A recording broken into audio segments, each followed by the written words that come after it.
What's up guys, Nate here from The Run Experience. We are back for another shoe review. Today we are reviewing the Strike Movement Interval.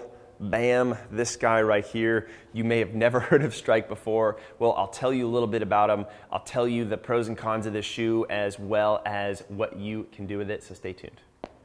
So just a little bit about Strike Movement before we get into this. You know, these guys are not traditionally in the running space. You may not have heard of them before, but that doesn't mean we shouldn't pay attention to the shoes that they're putting out. They really put a lot of movement into the areas in the fitness world, in the strength world, in the CrossFit world a little bit, and in the parkour, the free running world. So really what they're looking for is this good all-around shoe that gives you a really good feel for the ground, has great kind of grip and stability where you need it. That's what we're talking about today. This is a great all-around shoe.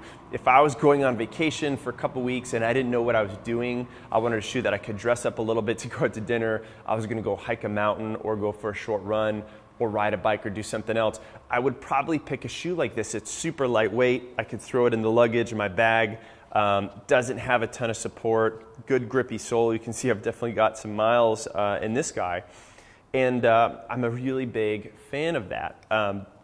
General things which are nice, pretty light shoe. I think it has about a 3.9 millimeter heel to toe drop, as I was reading on the website this morning.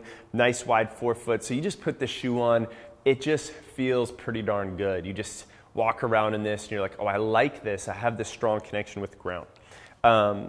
The other things I sort of like are just kind of the look and the aesthetic. It looks different from a normal running shoe, a little simpler, a little bit more of a classic style. That's kind of enjoyable to me as well. And as I said, this would be a shoe of choice for training in the gym.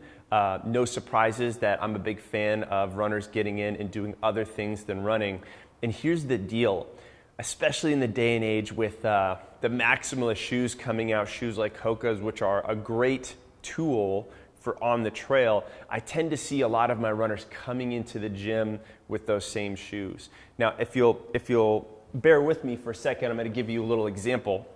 A lot of times when we are in the gym, we're looking for not cushioning, but a sense of stability and connection to the ground, right? So when my foot is barefoot and connected onto the ground, I've got this strong and stable thing. And come on down right low, Holly. You can drop down almost to your knees while you're filming just so you can sort of see, you know, this sort of connection.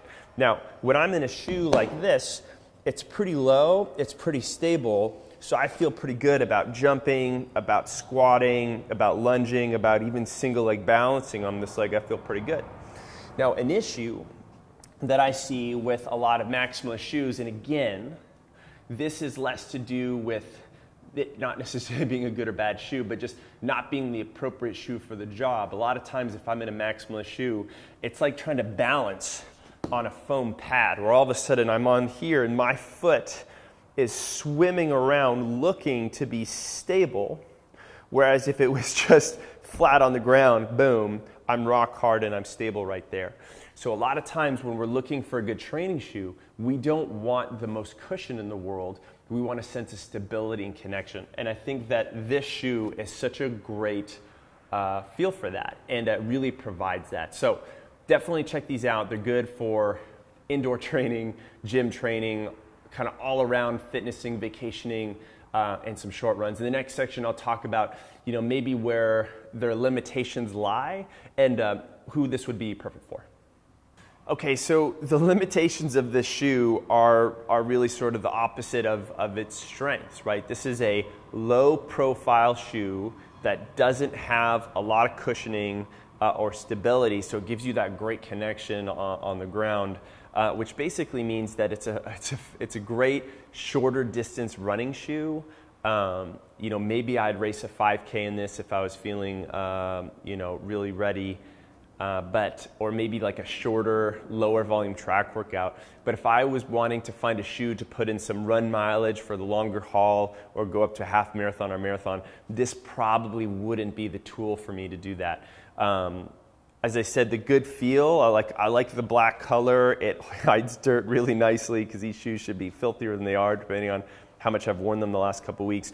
But this kind of dense mesh and black color would probably mean on a hot day on the track, my feet would be little puddles of sweat, and I don't get that same breathability from these that I do from another running shoe that really has that in mind. So again, not really their intended purpose.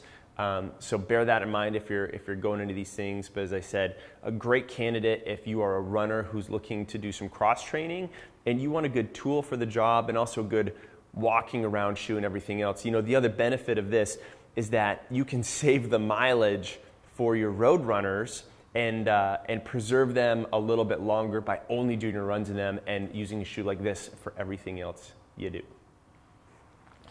Guys, hope you like this shoe review.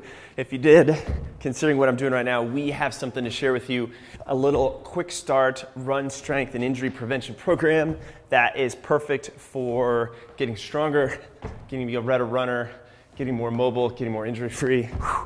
Take a little rest for a second. And all you need to do to get it is to click the link at the end of this video. You can also click a link down in the description. It'll take you to a place where you can enter your name and email, and I'll be able to send you those 2 weeks of really awesome workouts. You may or may not be even doing some jumping in there, who knows. As far as this video, if you liked it, let us know. Hit that like button. If you have any comments or questions, any feature requests on other gear reviews or any other type of video, drop us in the comments. We always like to have that. And of course, subscribe to our channel because we want you there and we want to show you all the videos we got dropping each and every week. That's it, guys. Thanks for watching. I gotta go back to some of these box jumps. Here we go.